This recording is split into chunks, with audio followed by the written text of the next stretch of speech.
جناب ابو اشرف ظہیر بھائی، محب گرامی حضرت علامہ و مولانا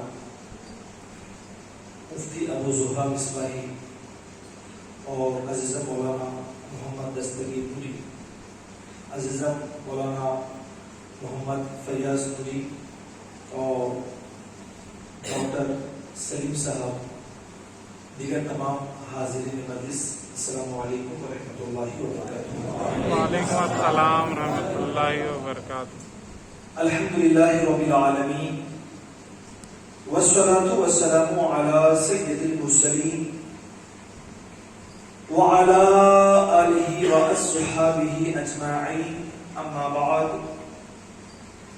فاعوذ باللہ من الشیطان الرجیم، بسم اللہ الرحمن الرحیم، اهدنا الصراط المستقیم، صدق اللہ مولانا العظیم، وبلغنا رسوله النبی الامین المعین المبین الکریم، ونحن على ذلك لمن الشاہدین والشاکرین، والحمد للہ رب العالمین۔ حضور برکت کے لیے بارگاہ رسالت پاک صلی اللہ علیہ وسلم میں ایک بار درود پاک پیش فرما لیں۔ اللہم صلی علی سیدنا و شفیعنا و نبینا و مولانا محمد علیہ وسلم، صلاۃ و سلام علیک یا سیدی یا حبیبی یا رسول اللہ صلی اللہ تعالی علیہ وسلم۔ ڈاکٹر محمد سلیم صاحب کا مشکور ہوں کہ انہوں نے یہ موقع فراہم کیا کہ آپ لوگوں کے درمیان حاضر ہو کر کچھ گفتگو کروں اور اعلیٰ حضرت کے حوالے سے کچھ معلومات آپ تک پہنچانے کی کوشش کروں۔ سرکار اعلیٰ حضرت کی جو شخصیت ہے نا، اس کے حوالے سے مرزا شکور بیگ حیدرآبادی نے بڑا پیارا شعر کہا ہے، اور اعلیٰ حضرت کے شان میں جو مناقب لکھے گئے ہیں ان تمام منقبتوں میں مجھے یہ سب سے زیادہ پسند ہوتا ہے، اور بالخصوص اس کلام کی جو ردیف باندھی گئی ہے، وہ ردیف تو اس قدر خوبصورت ہے، اس قدر خوبصورت ہے کہ جس کی مثالیں نہیں ملتی ہے۔ فرماتے ہیں اچھا مرزا شکور ہے یہ وہ شاعر کہ جس کا کوئی تعلق یو پی بہار یا بنگال یا دیگر شمالی ہند سے نہیں ہے، یہ وہ شاعر ہے جس کا تعلق خود حیدرآباد کی سرزمین سے ہے، اور یہ کوئی عام آدمی نہیں مرزا شکور ہے۔ ان کے بارے میں نے پڑھا کہ انہوں نے اپنی زندگی میں 52 عمرے کیے ہیں، اور تقریباً 20 کے قریب انہوں نے حج کیا ہے۔ بڑا ہی رونق چہرہ تھا ان کا، اور علم و ادب کے بہت ہی ماہر تھے۔ اچھا جو منقبت ہے، یہ منقبت بھی ایسا نہیں کہ حیدرآباد میں بیٹھ کے لکھا ہے، چونکہ مرزا عبدالشکور بیگ صاحب یہ علامہ ضیاء الدین مدنی رحمۃ اللہ تعالیٰ نے جو اعلیٰ حضرت کے خلیفہ ہوتے ہیں ان کے بڑے عقیدت مند تھے، اور بعض لوگوں نے لکھا ہے کہ ان کے مرید بھی تھے۔ تو حضرت علامہ ضیاء الدین مدنی رحمۃ اللہ تعالیٰ نے چونکہ انہوں نے مستقل سکونت مدینہ المنورہ میں اختیار فرما لی تھی اس کی بنیاد پر، تو جب مرزا شکور بیگ حاضر ہوئے مدینہ المنورہ میں تو یہ سفر کا مہینہ چل رہا تھا، تو حضرت علامہ ضیاء الدین مدنی رحمۃ اللہ تعالی علیہ نے فرمایا مرزا شکور بیگ تم شاعری کرتے ہو، اور یہ میرے جو ہے مرشد کا عرس کا موسم ہے یا موقع ہے یا مہینہ ہے، میرے مرشد کے شان میں کچھ اشعار لکھ دو، کوئی منقبت لکھ دو۔ اتفاق یہ دیکھیں کہ اس منقبت کے اشعار کو اتنی مقبولیت اسی لیے ملی کہ ایک تو مرزا شکور بیگ جیسا بزرگ حضرت علامہ ضیاء الدین مدنی کے فرمان پر لکھ رہا ہو، اور وہ بھی کہاں مدینے کی سرزمین میں لکھ کر پہلی بار وہی پڑھ رہا ہو۔ کہتے ہیں کہ احمد رضا کا تازہ گلستان ہے آج بھی، خورشید علم ان کا درخشاں ہے آج بھی۔ اچھا اس شعر کا سب سے بڑا کمال دیکھیں، اس کی جو ردیف باندھی گئی ہے کہ یہ جو کلام کہا گیا برسوں گزر گئے، اور برسوں جو گزرا تو مرزا شکور بیگ نے کہا تھا آج بھی، اور آج بھی کہا جا رہا ہے، آج بھی صبح قیامت تک کہا جاتا رہے گا، آج بھی احمد رضا کا تازہ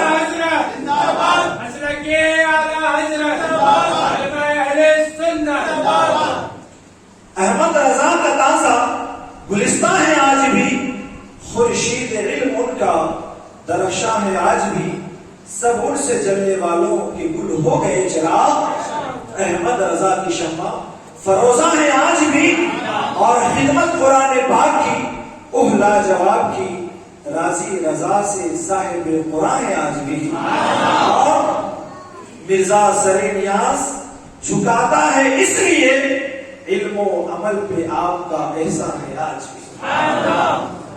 امام احمد رضا خان فاتح بریلوی کی شخصیت اتنی متنوع ہے، اتنی متنوع ہے، اتنی متنوع ہے کہ امام احمد رضا کی زندگی کا ہر گوشہ ہم جیسے طالب علم کو ٹھاٹھے مارتا ہوا سمندر نظر آتا ہے، جس میں جو محقق گیا، علم کا متلاشی گیا، وہ خود بھی اپنے آپ کو آبدار، گوہر اور مودی بنا کر کے نکالا۔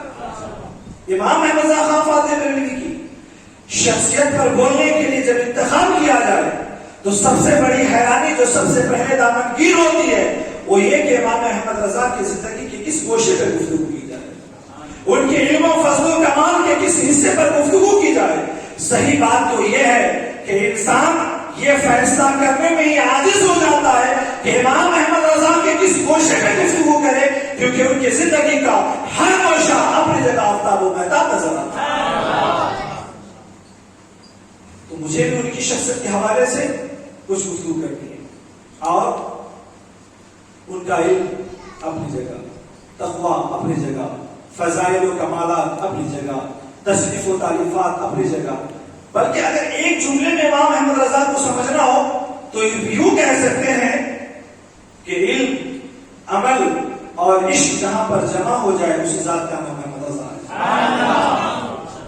لیکن چونکہ اتنا تو وقت نہیں ہے کہ ان کے ہر گوشے میں گفتگو کی جائے، مگر آج ایک خاص گفتگو آپ کے سامنے رکھنی ہے کہ ایسا نہیں ہے کہ امام احمد رضا خان فاتح بریلوی صرف 14ویں صدی کے مجدد کا نام ہے، ایسا نہیں ہے کہ امام احمد رضا خان فاتح بریلوی قرآن پاک کے ترجمہ کر دینے والے مترجم کنز الایمان کا نام ہے۔ امام احمد رضا خان فاتح بریلوی صرف اس ذات کا نام نہیں ہے جس نے فتاوی رضویہ دیا، جس کی مثال آج تک نہیں ملتی ہے۔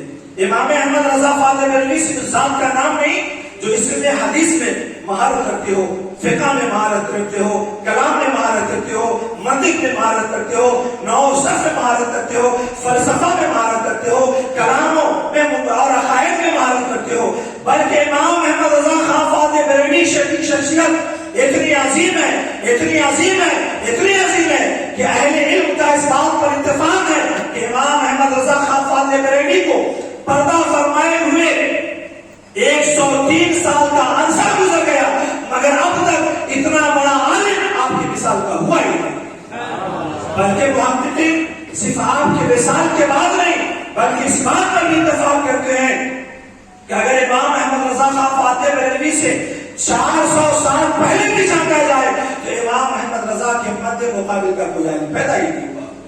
اور صرف ایسا ہی نہیں کہ مسلمانوں میں بلکہ دنیا بھر کے تمام مذاہب کے ماننے والوں میں امام احمد رضا جیسا عالم نہ 400 سال پہلے پیدا ہوا نہ اب تک پیدا ہوا ہے۔ اس ذات کا نام امام احمد رضا خان فاتح بریلوی، اور صرف ظاہری علوم نہیں بلکہ امام احمد رضا خان فاتح بریلوی کو اللہ نے ظاہری علوم کے ساتھ ساتھ علم طریقت، تصوف میں بھی، روحانیت میں بھی اتنا اعلیٰ مقام عطا فرمایا تھا کہ امام احمد رضا کا مقام روحانیت اور طریقت میں بھی بہت اونچا نظر آتا ہے۔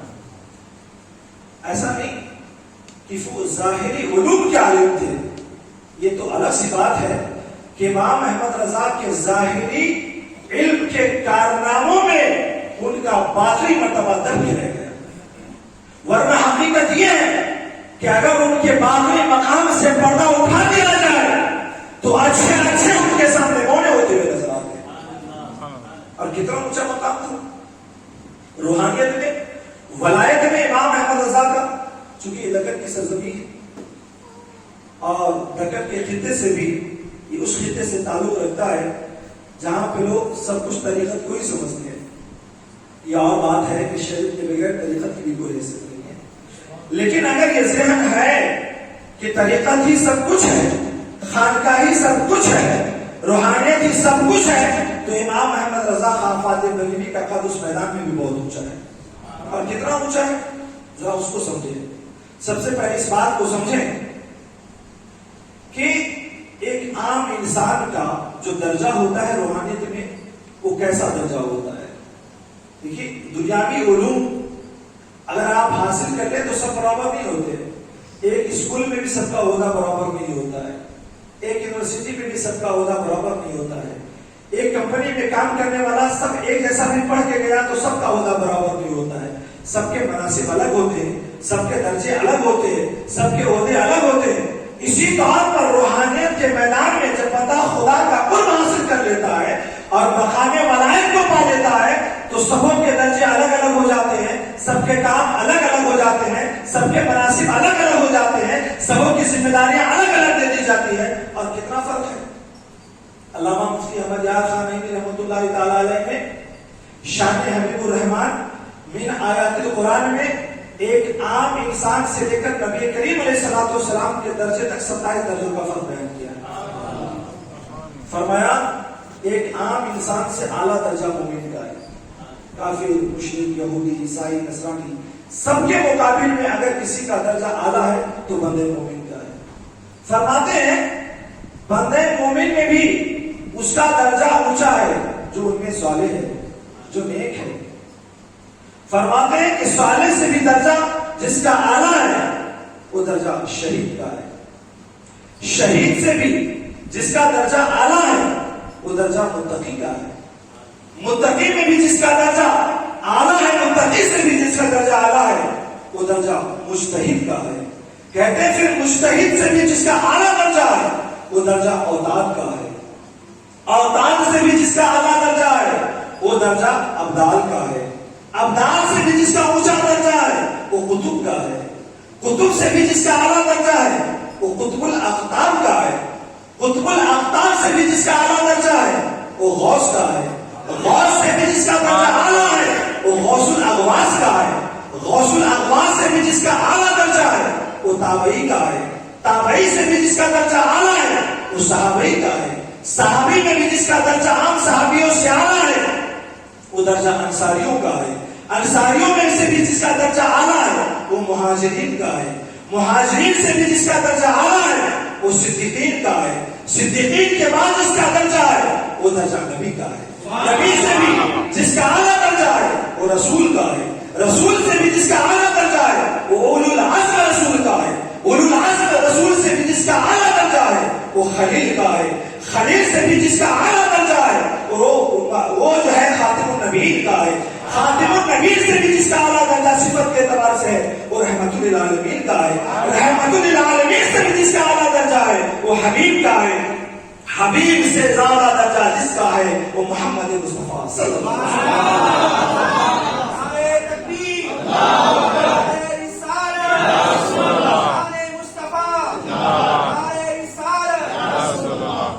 یہ عام انسان سے لے کر حضور کے درجے تک 27 درجے کا فرق ہے۔ جو پہلے درجے تک نہ پہنچا وہ کہتا ہے حضور ہماری طرح ہے، جو یہ کہتے ہیں ہم حضور ہماری طرح ہے، میرا عقیدہ ہے کہ وہ آپ بشر کی طرح بھی نہیں ہے۔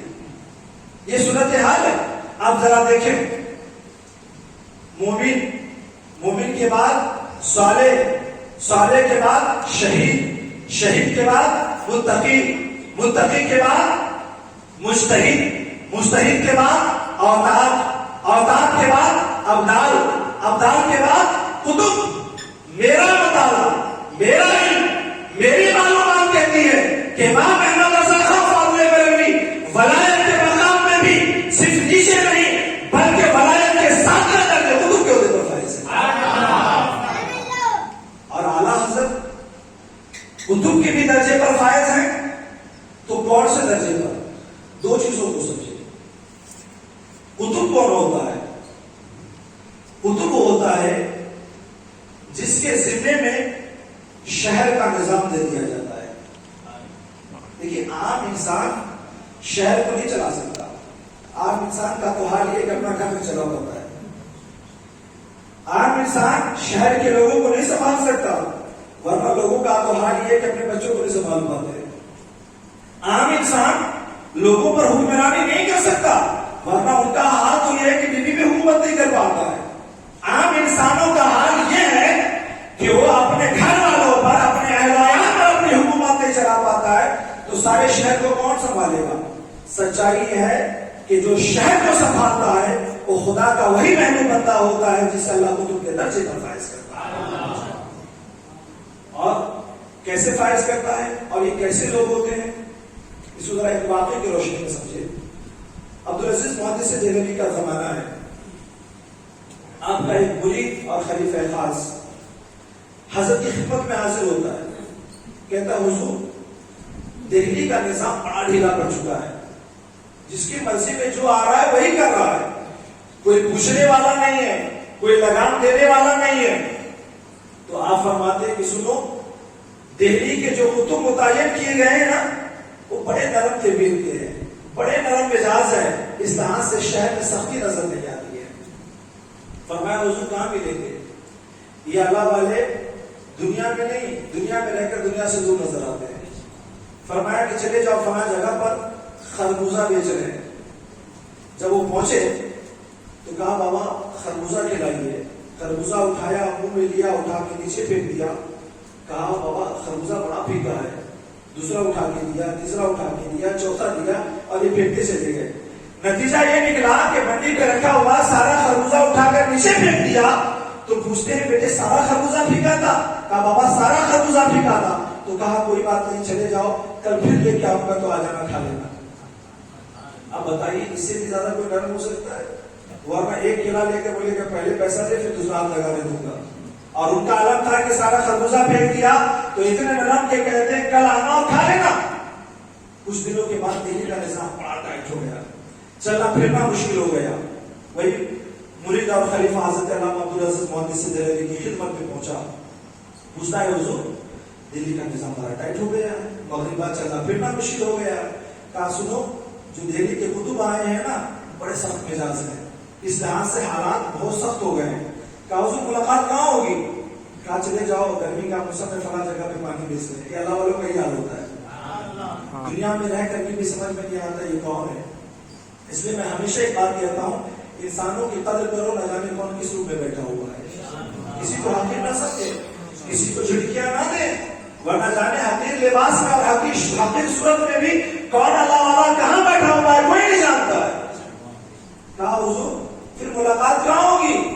کہا چلے جاؤ گرمی کا موسم ہے، پانی بیچنے فلاں جگہ پہ ٹھہر گئے تھے، وہاں ملاقات ہو جائے گی۔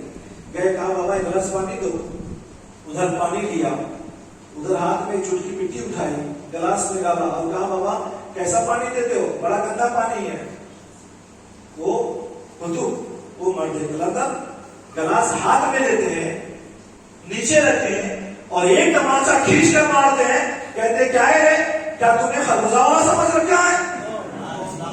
تو یہ قطب کا معیار ہوتا ہے، یہ قطب کا مزاج ہوتا ہے، یہی اللہ والے لوگ ہوتے ہیں جن کے حالات میں زمانے کا نظام دیا جاتا ہے، ان کے اشاروں پر، ان کے کمالات پر، ان کے کہنے پر، ان کے حکم پر وہ زمانے کا نظام چلتا ہے، بستیوں کا نظام چلتا ہے، شہر کا نظام چلتا ہے۔ مگر قطب بھی دو طریقے کے ہوتے ہیں، ایک قطب وہ ہوتا ہے جسے قطب الارشاد کہا جاتا ہے۔ قطب الارشاد اسے کہتے ہیں جو رہنمائی میں اور ہدایت میں اپنے زمانے کے اعتبار سے سب سے زیادہ اکمل اور ادم ہو، وہ قطب الارشاد کہلاتا ہے، وہ قطب الارشاد کہلاتا ہے۔ دوسرا قطب کا درجہ قطب التکوین کا ہے۔ قطب التکوین کا درجہ یہ ہے جو قطب الارشاد سے بھی زیادہ اہمیت کا حامل ہے کہ اس زمانے میں اسلامی اعتبار سے ہدایت بھی دے، رہنمائی بھی کرے، ساتھ ہی ساتھ زمانے کا نظام بھی خدا اس کے ہاتھ میں عطا فرما دیتا ہے۔ امام احمد رضا خان فاطمی بریلوی کی زندگی کو دیکھیں تو مقام ولایت میں قطب کے درجے پر فائز ہیں، اور پھر اس درجے میں وہ قطب الارشاد بھی نظر آتے ہیں، قطب التکوین بھی نظر آتے ہیں۔ اگر ان کی زندگی میں قطب الارشاد ہونا دیکھنا ہو تو آئیے سید محمد علی حسین اشرفی رحمۃ اللہ تعالی علیہ جو مجدد سلسلے اشرفیہ کہلاتے ہیں، وضو فرما رہے ہیں، وضو فرماتے فرماتے زاروں قطر رونا شروع کر دیا ہے، مولوی سکتا پہ کھڑے ہو گئے، فرماتے حضور کیا بات ہے، وضو فرما رہے تھے اچانک رونا کیوں شروع کر دیا؟ تو حضرت سید محمد علی حسین اشرفی مجدد سلسلے اشرفیہ فرماتے ہیں سنو، وضو کرتے کرتے رونا اس لیے شروع کر دیا ہے کہ آج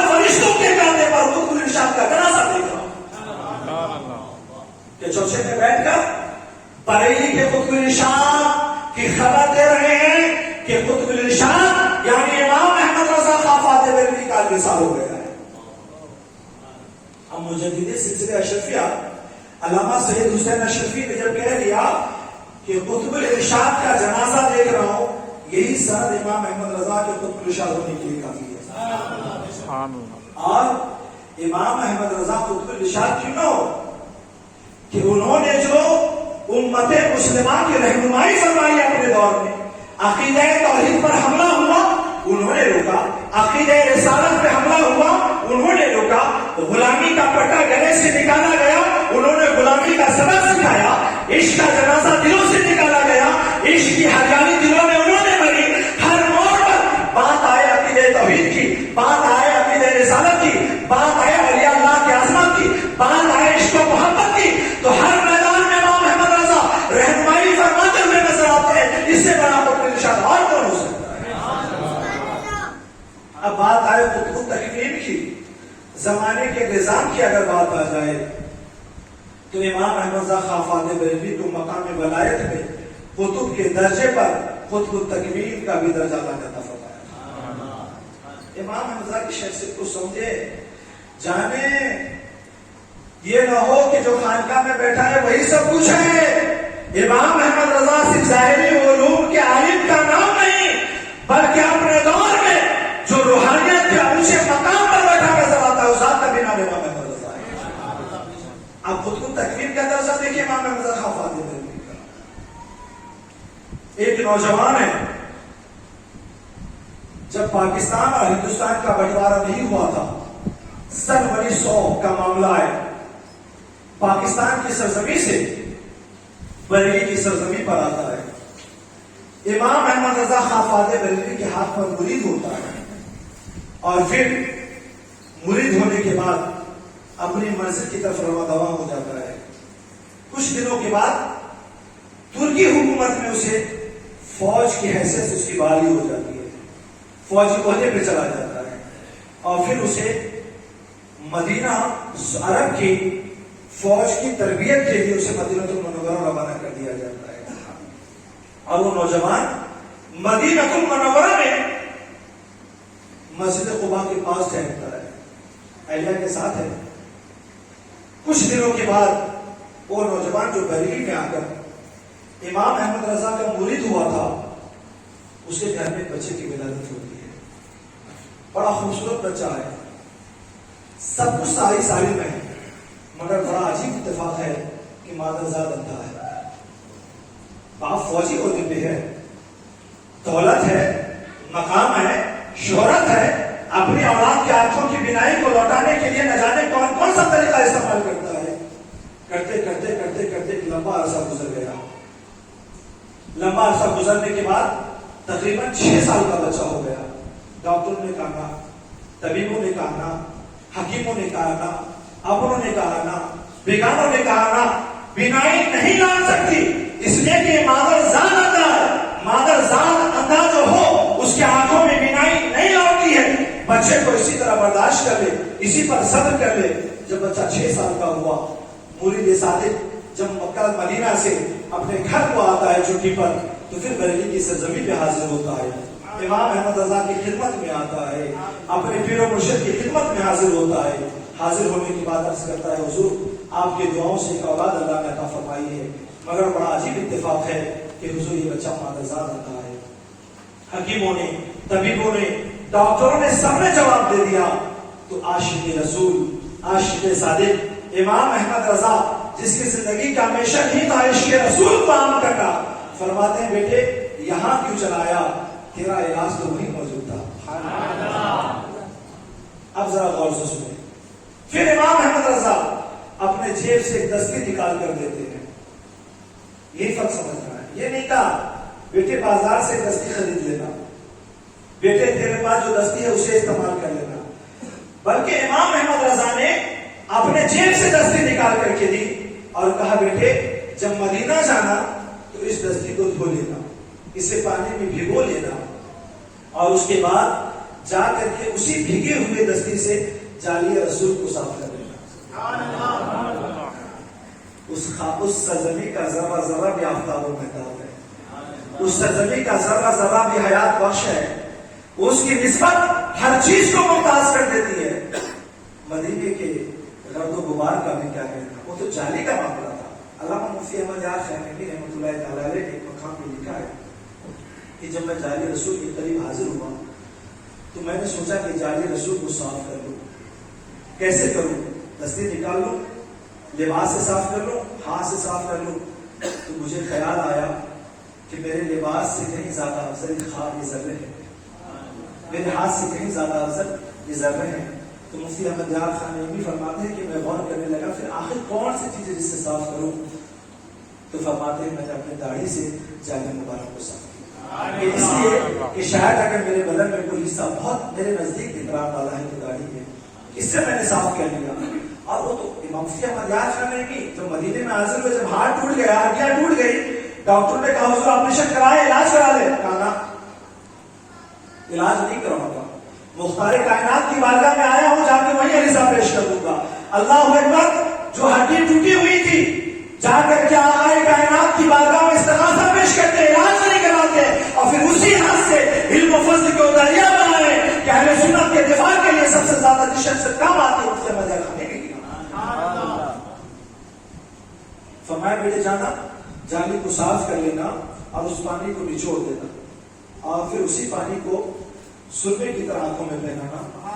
4 دن کے اندر اللہ بینائی کو لوٹا دے گا. دستی اپنی دی کہ تاثیر ہر دستی میں نہیں، تاثیر اس دستی میں آئے گی اس خاک کے ذروں سے جو دستی احمد رضا کے پاس رکھی ہوئی ہے، اور پھر 4 دن کے اندر بینائی لوٹ آئے گی. یہ کوئی اور نہیں کہہ سکتا، یہ وہی کہہ سکتا ہے جسے اللہ تعالیٰ نے زمانے کے نظام پر بھی اختیار عطا فرمایا. وہی عمل کیا گیا، آنکھوں میں پہنایا گیا. جب 4تھی شب آئی تو ان کی ڈیوٹی ہے رات کی، ماں سوئی بھی، اہلیہ ان کی سوئی ہوئی ہے، بچہ بھی سویا ہوا ہے. رات میں بچہ بیدار ہو جاتا ہے، کہتا امی کہاں ہوا بیٹے؟ کہاں بھی سب کچھ نظر آ رہا ہے، کہاں بھی سب کچھ نظر آ رہا ہے. کہاں بیٹے واقعی نظر آ رہا ہے؟ تو یہ کتنے ہیں؟ کہا 1 ہے. یہ کتنے ہیں؟ 2 ہے. یہ کتنے ہیں؟ 5 ہیں.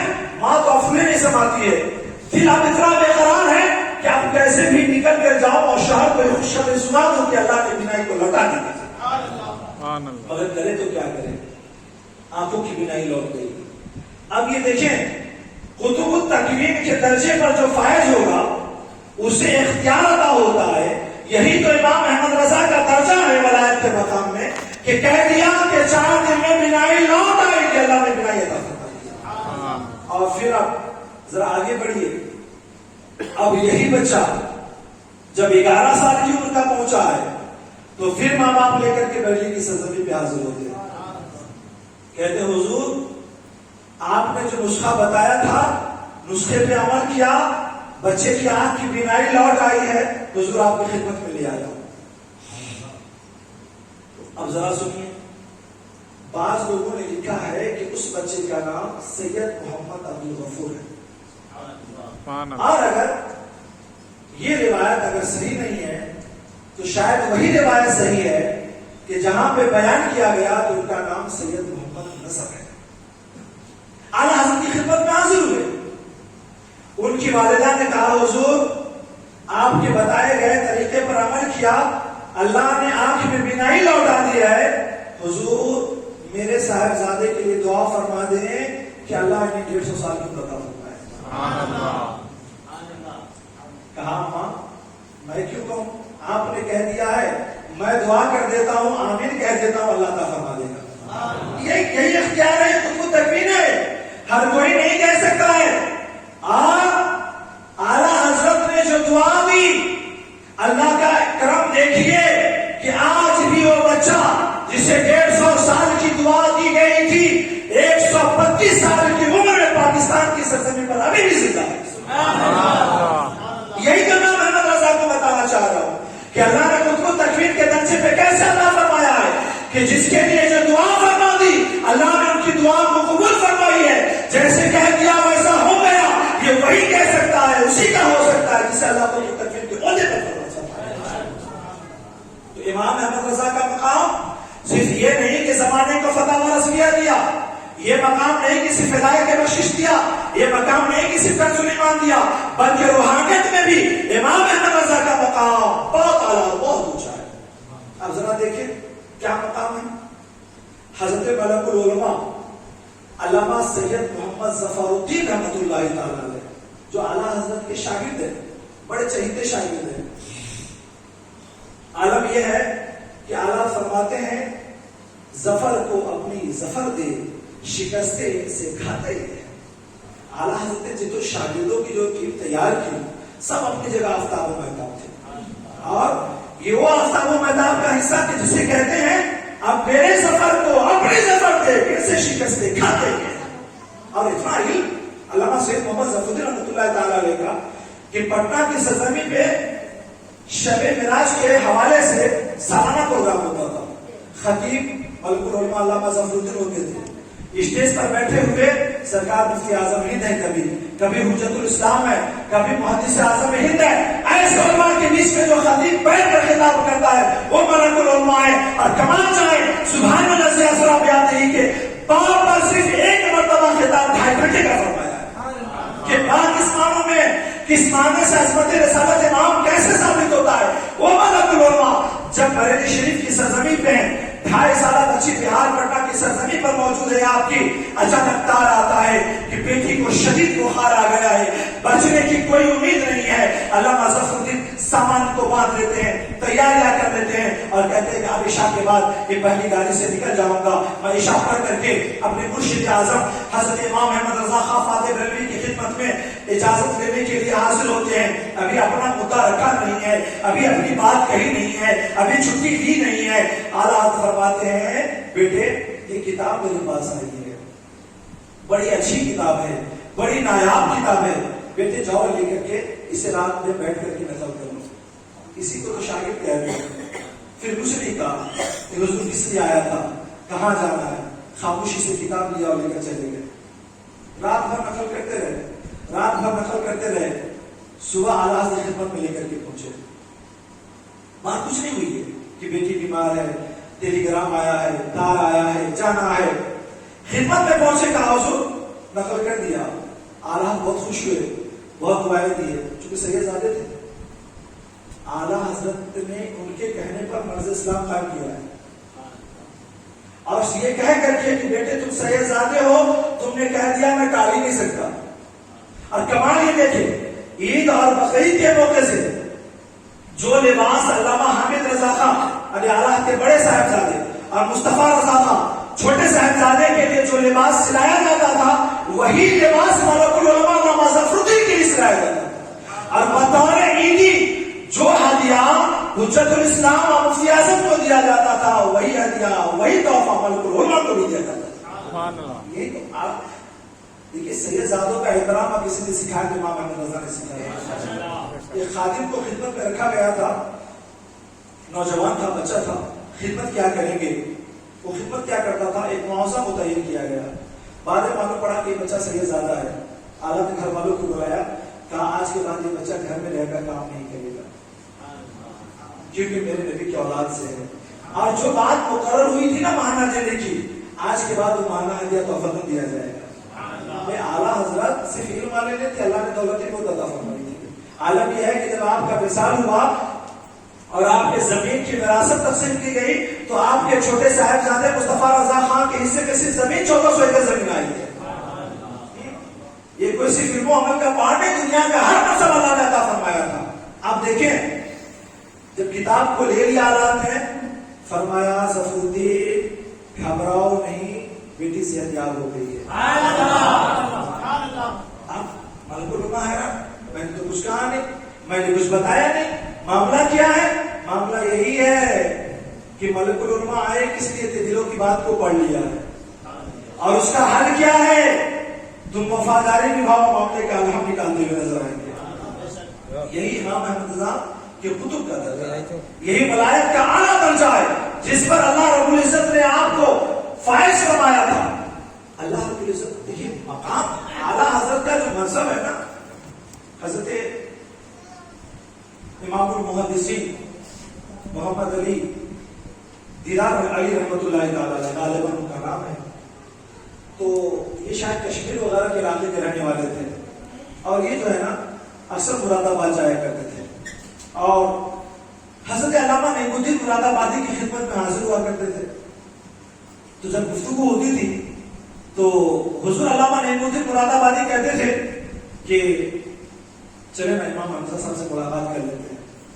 کہتے تھے نا ذات کا پیٹھان ہے, پیٹھان خاندان سے تعلق رکھتا ہے, مزاج میں بڑی گرمی ہے, غصہ بہت آتا ہے, نہیں مل سکتا. لیکن چونکہ علامہ نعیم الدین مراد آبادی بھی سید ذات ہے, یہ تو کمال ہے. امام احمد رضا خان ہے مگر کتنے سید ذات اس بارگاہ سے آفتاب و مہتاب بن کے نکلے ہیں. علامہ نعیم الدین مراد آبادی کو دیکھیے سید زادے ہیں, ملک العلماء علامہ ظفر الدین کو دیکھیے سید زادے ہیں, محدث اعظم سید محمد حسین اشرفی کو دیکھ لیجیے سید زادے ہیں. نہ جانے کتنے لوگ وہاں سے آفتاب و مہتاب بن کر کے نکلے ہیں. جب حاضر ہوئے تو روایت آتی ہے کہ اعلیٰ حضرت اثر پڑھ کر کے نکل رہے تھے. علامہ نعیم الدین مراد آبادی وضو کرنے لگے اور حضرت امام محدثین علامہ دیدار علی رحمۃ اللہ تعالی علیہ آگے بڑھے.